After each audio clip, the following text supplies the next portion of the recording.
breve, quero ser sucinto, mas eu quero ser fiel àquilo que o Espírito Santo colocou no meu coração para transmitir para você nessa noite. Amém? E o tema da mensagem é: acabaram-se os jovens?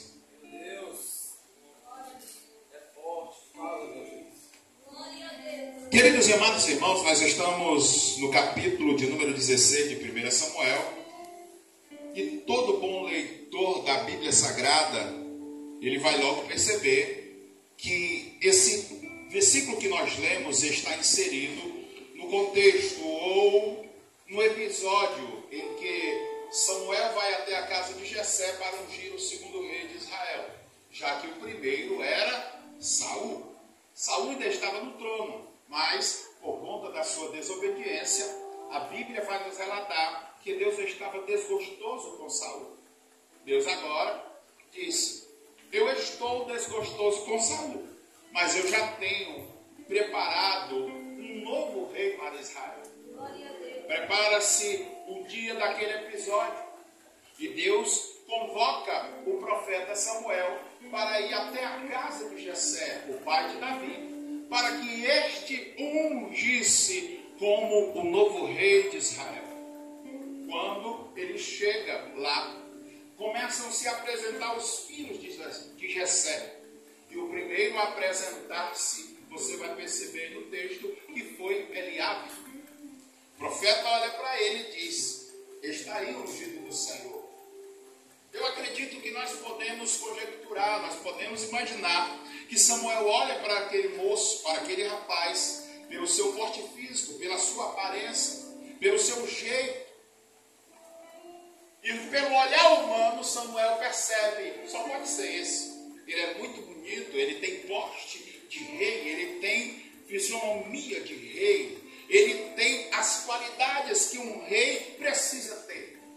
Mas o Espírito Santo, naquele dia, brada no coração do profeta e disse: não é esse profeta Samuel, porque o homem vê aquilo que está diante dos olhos, mas sou eu que provo e que conheço os corações. Oh, glória! Passou Eliabe, passou Abinadab, passou Samar, e o Espírito Santo dizendo: não é esse, não é esse, não é esse e não é esse, porque o Espírito Santo, ele não se engana. Quem se engana somos nós. Quem se engana é o pastor Reginaldo, é o irmão Gil, é os irmãos que muitas das vezes nós olhamos para algo e dizemos: parece que é, mas Deus está dizendo: não é.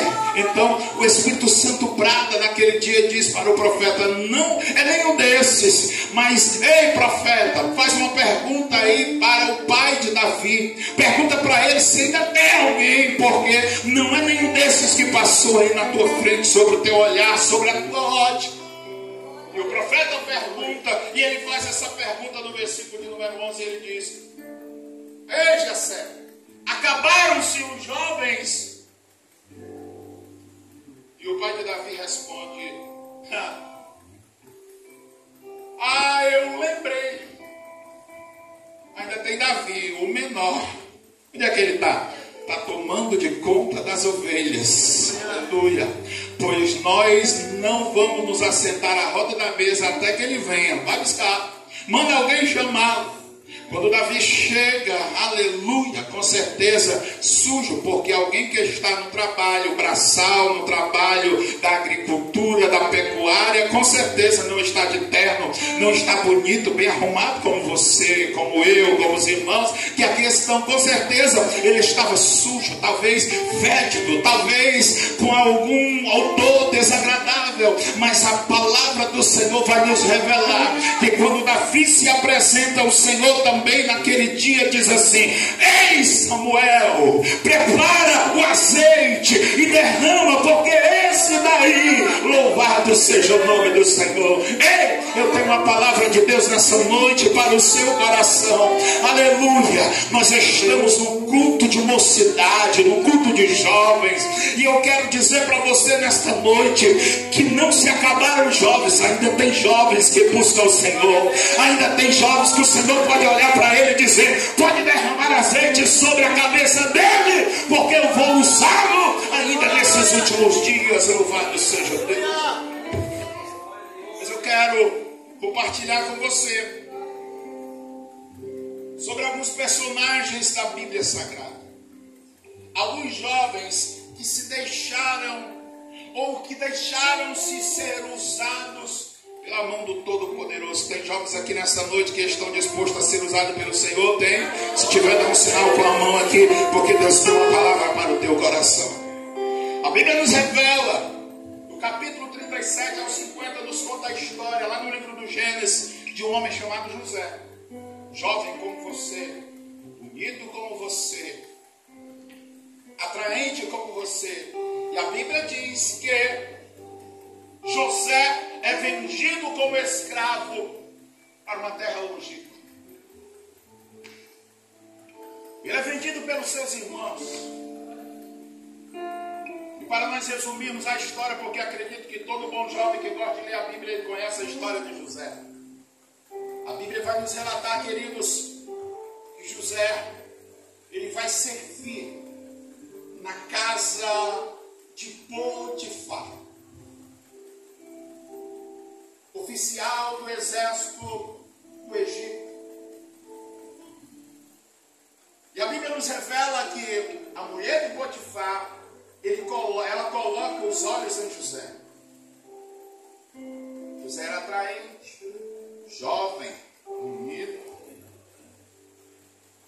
Mas tem uma coisa, irmãos. Ele não era só jovem, não era só bonito. José era crente. Aleluia. Não adianta só apenas ser jovem, bonito e atraente. O importante é ser crente em Jesus. Oh, glória. Então, a mulher põe o seu olhar em José. E ela arma um plano para seduzir José. Tenta uma vez, não consegue, tenta outra. E numa dessas investidas, José foge das mãos daquela mulher. Ela foi tão sagaz, irmãos, que a história nos revela que ela disse: José, não tem ninguém aqui, só está eu e você. E José olha e diz assim: tudo que tens aqui, o teu esposo colocou na minha mão. Sou eu que cuido, sou eu que administro, mas você não. Quando a mulher diz que estava só eles na casa, estava só eles naquele ambiente, naquele lugar, José poderia se sentir atraído por aquela cantada. José poderia ser atraído por aquele, podemos assim dizer, aquela bela invertida daquela mulher. Mas José disse: como ousaria eu, aleluia, desagradar o meu Senhor? Glória, aleluia. Eu sei que nesta noite eu estou pregando para jovens também, que como José se esforçam para fugir do pecado, porque quando o pecado ele quer nos assediar, muitas das vezes nós ouvimos essa mesma conversa, essas mesmas expressões: não tem ninguém vendo, não tem ninguém olhando. Mas aquele jovem que teme ao Senhor, ele não se importa se tem alguém na terra aqui olhando. Ele sabe que mesmo que não tenha ninguém na terra olhando, o pastor não está vendo, o dirigente não está vendo, mas ele diz: lá no céu tem alguém que me vê, que me contempla. Eu não posso fazer nada contra, aleluia, meu Deus. Glória. Aleluia. O primeiro jovem que o Senhor está procurando nesta noite é o jovem que foge do pecado. Nós vivemos na era da tecnologia. E como é fácil pecar, irmãos. Nós vivemos na era digital. Todo jovem tem um celular na mão, um tablet, um computador. Mas o crente, aleluia, o jovem que foge do pecado, Mesmo quando ele está sozinho no seu quarto, mesmo quando ele está sozinho, que ninguém está ali contemplando, ele está dizendo: eu não posso ver isso, eu não posso fazer isso, eu não posso estar curtindo isso, porque eu me esforço para fugir do pecado. Eu sou exemplo, eu aprendi lá no culto, eu aprendi na doutrina que jovem que quer ser usado pelo Senhor, ele precisa fugir do pecado.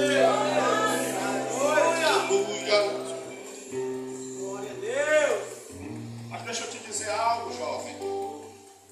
Fugir do pecado traz consequências grandiosas para a nossa vida, ou podemos dizer recompensas. José fugiu, mas mesmo assim foi preso. José se negou a deitar com a sua patroa, mas mesmo assim foi preso. Mas ele não deixou de servir ao Deus de Israel. Aleluia. Um dia José foi solto. E depois de solto, José passou a ser governador do Egito. Sabe por quê? Porque jovem que foge do pecado, aleluia, ele pode até passar por um período de humilhação, de silêncio, de desprezo, mas ele vai se assentar em lugar de honra, porque quem honra aquele que foge do pecado é aquele que está contemplando a sua vida e conhece você profundamente. Louvado seja Deus. Mas eu quero passar para o meu segundo personagem. O meu segundo personagem, eu gosto muito desse personagem. Está lá no livro de 2 Crônicas, capítulo de número 34. Josias. Capítulo anterior vai dizer que Josias era filho de Amon, neto de Manassés. Esses dois reis que eu falei anteriormente, avô e pai, entregaram a nação à idolatria. Chegou um período em que eles começaram a oferecer os seus filhos, seus próprios filhos, ao Deus chamado Moloque. Eles queimavam os seus filhos como sacrifício a esses deuses. O avô reinou 55 anos. O pai de Josias reinou 2 anos. Você que é bom de matemática, quantos anos? Some aí, 55 mais 2 dá quanto, irmãos? Meu Jesus, os alunos faltaram aula de matemática. 57 anos. 57 anos, aquela nação estava debaixo de maldição, vivendo um período de idolatria. Mas sempre que uma nação ou um povo está vivendo um momento caótico, Deus sempre vai levantar, e muitas das vezes Ele quer levantar um jovem, viu? Nessa noite tem jovem aqui que Deus pode usar, que Deus pode contar com você. Então Deus levanta Josias, e o texto lá do capítulo 34 vai começar dizendo assim: e sendo ainda moço, começou a buscar o Senhor. Ele começou a tirar os ídolos, ele começou a quebrar os altares dos deuses estranhos, ele começou a buscar o Senhor em oração, ele começou a buscar o Senhor na palavra. E segundo a história, Israel nunca experimentou um avivamento tão grande quanto na época de Josias. Ei, tem alguém aqui que quer ser usado como Josias, destronar o trono de Baal, os altares dos ídolos, e ser usado como instrumento para apresentar o Deus poderoso e aquele que pode fazer todas as coisas em nossas vidas. Meu segundo personagem era um jovem que levou a sua nação a um grande avivamento.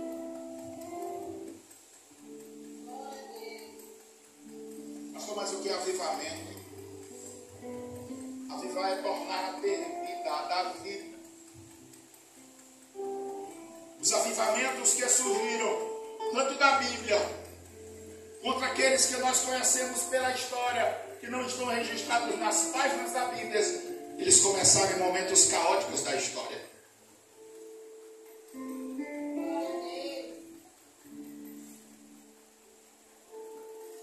E esse grande avivamento da história de Israel na época de Josias foi porque o povo estava entregue à idolatria. Deixa eu abrir um parênteses aqui, irmãos. Parece que nós já estamos vivendo na época de Josias também. A nossa nação quer adorar a Deus,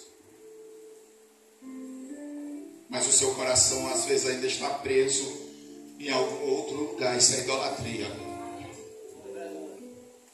Às vezes nós queremos adorar o Senhor, e como na época de Elias, o nosso coração está dividido entre o Deus verdadeiro e o Deus Baal.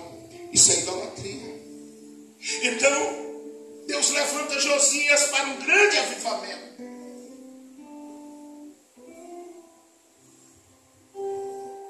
Eu quero te falar do meu terceiro personagem nesta noite. José é o jovem que foge do pecado. Josias é o jovem que se dispõe a romper com a idolatria que os seus pais deixaram. Eu acho que da Bíblia, irmãos. Porque aí fora é verdade. Eu vou abrir aqui um parênteses para dizer algo para você. O mundo aí fora diz que nós somos o reflexo dos nossos pais. E não é verdade isso. Não é uma verdade absoluta. Porque eu sei que eu estou pregando aqui para jovens que o seu pai não está na igreja. Eu sei que às vezes nós estamos pregando para alguém que está servindo a Deus com alegria, com o coração cheio de gratidão ao Senhor, mas o seu pai e a sua mãe estão vivendo uma vida desgraçada. Então, se isso fosse verdade, era também para você estar vivendo uma vida desgraçada, mas você resolveu romper com a desgraça que estava lá na sua família, vir buscar ao Senhor, assim como fez Josias. Se isso fosse verdade, Josias diz: se o meu pai e o meu avô estão vivendo na idolatria, eu vou viver na idolatria. Mas não, ele diz: meu pai está vivendo na idolatria, meu avô deixou o povo entregue aos ídolos, mas eu vou romper com isso, porque Deus me chamou para promover um grande avivamento. Louvado seja Deus. Hoje é noite de você se levantar, aleluia, de onde você está, dizer: Senhor, eu quero ser instrumento teu para um grande avivamento aqui na Tapuba, em Calcaia, Fortaleza, no Ceará, no Brasil afora. Louvado seja Deus.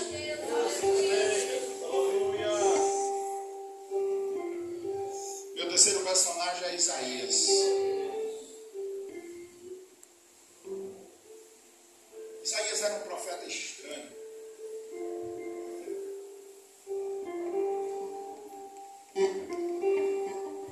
Mas Isaías, lá no capítulo de número 6, a Bíblia nos relata que ele teve uma visão. Ele viu o Senhor assentado em um alto e sublime trono. E ele contempla a glória do Senhor. E ao contemplar a glória do Senhor, ele começa a dizer: Senhor, eu sou um homem de lábios impuros, e eu habito no meio de um povo de impuros lábios. E o texto vai nos dizer que na visão ele ouviu uma voz que dizia: a quem enviarei? Ao ouvir aquela voz, ele começa a expressar qual era o seu ponto fraco. Ei, jovem, será que você teria coragem de nesta noite expressar o seu ponto fraco para o Espírito Santo, fazer de você um profeta para esta geração? Louvado seja Deus. Isaías disse: eu sou um homem de lábios impuros, e eu habito no meio de um povo de impuros lábios, e eu estou desfalecendo porque eu vi o Senhor. E o texto vai terminar dizendo assim: um anjo vai no altar, pega uma brasa com tenaz, vem e toca nos lábios do profeta. Tocou aonde, irmãos? Se você tiver coragem de dizer aonde é que o Espírito Santo precisa tocar, ele vai tocar, irmãos. Aleluia. É nos lábios, é nos olhos, é no teu coração, é na tua mente. Ele toca, porque o Espírito Santo, ele pode chegar onde eu não posso, aonde o teu dirigente não pode, aonde o teu pastor não pode, aonde a tua liderança não pode, mas o Espírito Santo pode tocar aonde a medicina não pode. Então Jesus está dizendo para mim e para você nesta noite: deixa eu tocar em você, porque eu quero levantar você como profeta para essa geração. E o texto vai terminar dizendo que quando o anjo toca nos lábios de Isaías com aquela brasa, diz que os seus lábios ficaram purificados. E o texto vai nos revelar que ele agora muda o discurso. A voz continuava a ecoar e dizer: a quem enviarei? E agora, depois de purificado, o profeta vai dizer: eis-me aqui, envia-me a mim, jovem. O Espírito Santo está dizendo para você nessa noite que você precisa ser alguém que precisa estar disposto a ter um real encontro com o Senhor. Louvado seja Deus. Pastor, não entendi, me explique.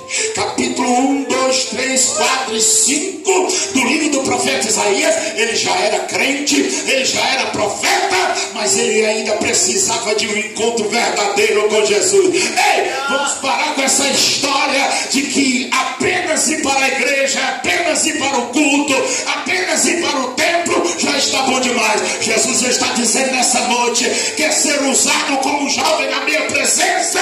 Você precisa ter um encontro real comigo, ser purificado, tocado, cheio da minha presença.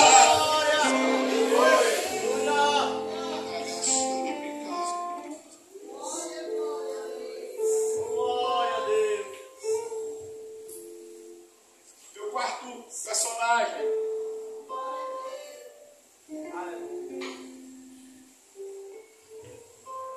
eu não poderia deixar de citar esse jovem, Daniel. Daniel e mais alguns amigos seus foram deportados para a Babilônia.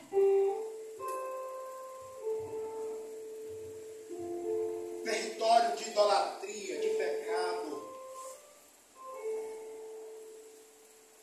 Porém, ao chegar na Babilônia, no capítulo 1, versículo 8, do livro do profeta Daniel, a Bíblia vai dizer assim: e Daniel propôs no seu coração não se contaminar com as iguarias do rei, com o vinho do rei.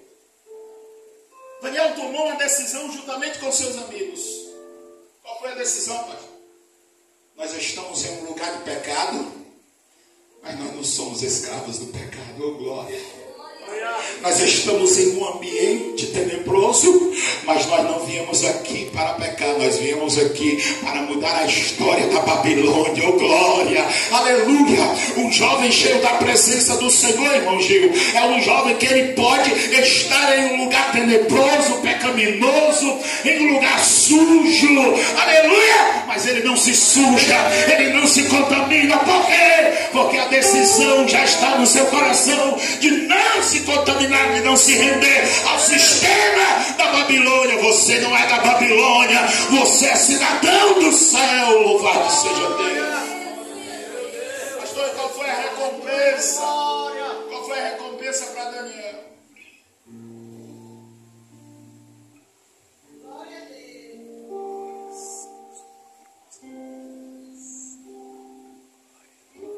Sabe qual foi a recompensa? Daniel, juntamente com seus amigos, foi exaltado. Mas não é só isso. O Deus de Daniel e de seus amigos foram reconhecidos como Deus verdadeiro. Oh, glória, aleluia. O sistema babilônico havia decidido aqueles de não se prostrar diante dos deuses da Babilônia vai morrer. Oh, glória. Daniel e os seus amigos propuseram no seu coração: nós nem vamos beber do manjar do rei, nós nem vamos beber do vinho do rei, nem vamos comer do manjar do rei. Louvado seja Deus. E sabe o que eu aprendo aqui, queridos? Há um texto dentro desse contexto muito lindo.